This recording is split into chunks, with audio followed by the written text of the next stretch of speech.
Hi, and welcome to Team Vigo Spotlight. I'm Bill Riley, Director of Communications. Dr. Hayworth is out of the district this afternoon, and so I'm going to provide a Week 6 update of our COVID-19 updates. First, a quick look at the dashboard, now updated at vigoschools.org. We have 5 student positives with campus contact in the last 14 days. That's up from 2 last week. 5 staff positives with campus contact in the last 14 days. That's up from 2 last week.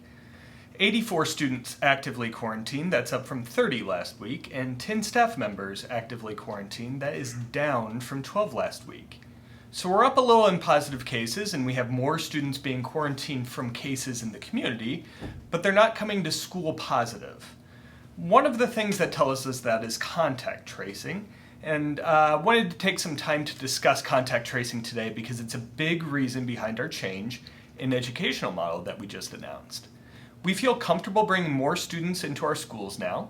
Vigo County has been in the blue zone on the state's color-coded map for 2 weeks in a row, but more than that, we have 7 weeks of demonstrated success at mitigating the spread of the virus in our schools, and contact tracing efforts are going well and preventing spread. We feel good about how we're able to handle that work to exclude students who may have been exposed to the virus out in the community or in their household.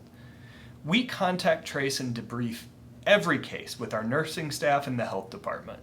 Our nurses are working every day, weekend and evening, to prevent the spread of the virus by holding students and staff out who might have been exposed.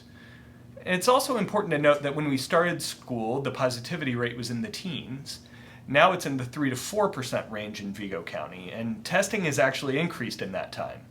Now listen, I recognize correlation isn't causation, but it's possible that by masking up at school, giving children a place to go from 8 to 3 every day, where we're mitigating the spread, it's possible that we're helping our community. Contact tracing is a big part of that, and how will we keep up with those duties with more children in our buildings is a big indicator for us on if we can continue with this proposed plan. We're going slow, we're going steady, but we're going forward. We will be able to pull back if needed. Staffing remains something we're monitoring too, but staff quarantines dropped this week, so good news. It's still very low for the number of staff members we have. 10 out of over 2,000 staff members is a decent number, and it doesn't impact our delivery of school. I want to close with this. Just because we're finding success at school and returning children to our buildings, it doesn't mean this pandemic is over. We're going to stay masked up at school even if we don't have to. We're going to continue limiting our fan attendance at athletic events. We're going to distance as much as possible, and we're going to continue with our enhanced cleaning. Please help us in the community. Stay home if you're sick. Keep your kids home if they're sick. Watch out for diarrhea in the younger students. Sore throat and loss of taste or smell in the older students is a lot of what we're seeing. Stay in small social circles. Mask up and distance. We've all discovered how important school is through losing it over these last 6 months. Let's stay responsible for our kids.